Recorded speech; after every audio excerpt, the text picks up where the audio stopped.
My brothers and sisters, the Lord be with you. And with your spirit. A reading from the Holy Gospel according to Luke. Glory to you, O Lord. When the days were completed for their purification according to the law of Moses, the parents of Jesus took him up to Jerusalem to present him to the Lord. When they had fulfilled all the prescriptions of the law of the Lord, they returned to Galilee, to their own town of Nazareth. The child grew and became strong, filled with wisdom, and the favor of God was upon him. The Gospel of the Lord. Praise to you, Lord Jesus Christ.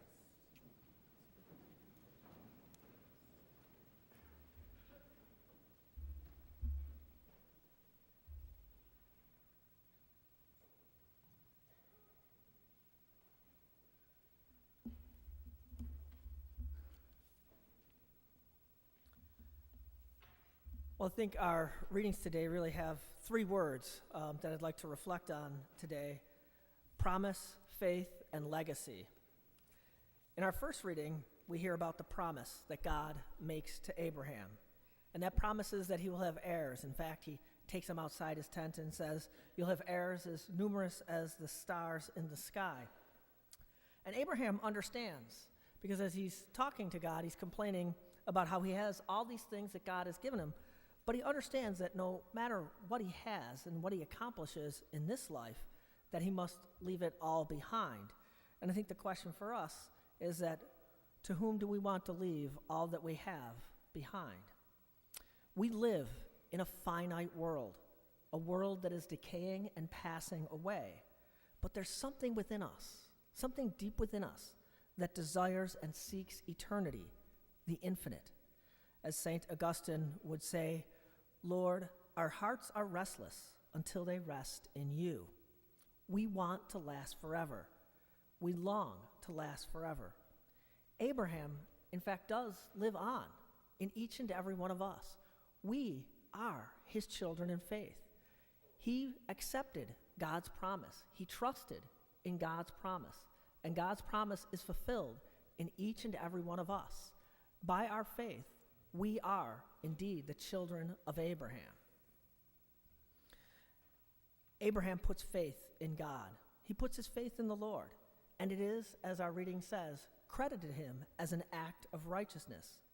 Abraham responds to God's call with what we would say is the obedience of faith, which means he submitted his will and intellect to God.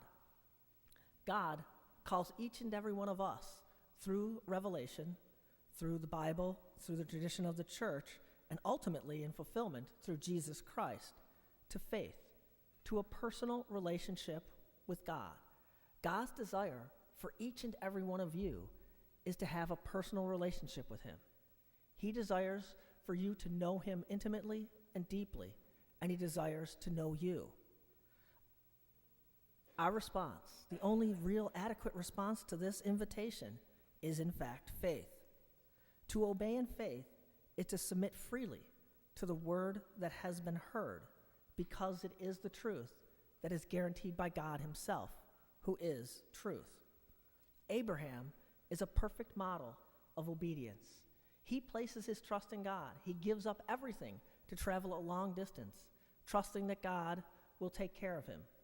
And as God does journey with him on this journey, he continues to trust in the Lord. And ultimately, God fulfills all his promises, even the promise of giving him heirs. I just want to read to you the definition of faith from the letter to the Hebrews. Now, faith is the assurance of things hoped for, the conviction of things not seen. By faith, we understand that the world was created by the word of God, so that what is seen was made out of things which are not appear. Faith is the hope that God is with us, the truth that God is with us always, that God sent his only Son to rescue us from sin and death and to reconcile us to God the Father. And so we come back to that question of legacy. What do we want to leave behind? What do we want to be remembered for? We all, I think, ultimately at some point in our lives ask the question, what is our legacy going to be? And the truth is that as we celebrate Holy Family today, every family has a legacy, or you might call it a tradition. Every family passes this tradition on from generation to generation, whether it's a recipe or a special day that they celebrate, but every family develops its own sense of tradition to pass on, to leave as a legacy. Today's gospel, we hear of the legacy that Joseph and Mary are passing on to Jesus, their faith as Jewish people. They take him to the temple. He is the firstborn son, and so they offer him up to God. He is a gift from God, and they are offering him back to God. And so every faithful parent in Jewish culture goes to the temple and offers up that firstborn son. And so Mary and Joseph do this, fulfilling the promise that God made, the promise they made to God and his promises to them. And then it says something interesting. They take him back to Nazareth to raise him as their own, to help him grow in his understanding of the tradition in which he has been born into, to help him see his path that God has chosen for him. We're here to celebrate the Holy Family as a model of families for us today, that we are called to be models of faith in the world. It's through the family that the Catholic Church has its foundation. The Catholic faith lives on and is passed on within the family unit. It is passed on through the parents, the godparents, the grandparents, brothers and sisters. Whenever we pass on the faith to whomever we pass it on to, we are a part of their family. They become a part of our family.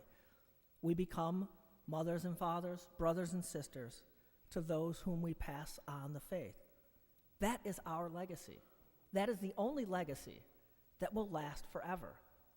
Just as God promised Abraham that his heirs would be as numerous as the stars, if we pass on the faith, that'll be our legacy, that our heirs, that our future generations will be our legacy, that the faith lives on because it lives on in us and we pass it on. So let us take Joseph and Mary as our model to live the faith, to pass it on, not just in our own families, but to everyone we meet.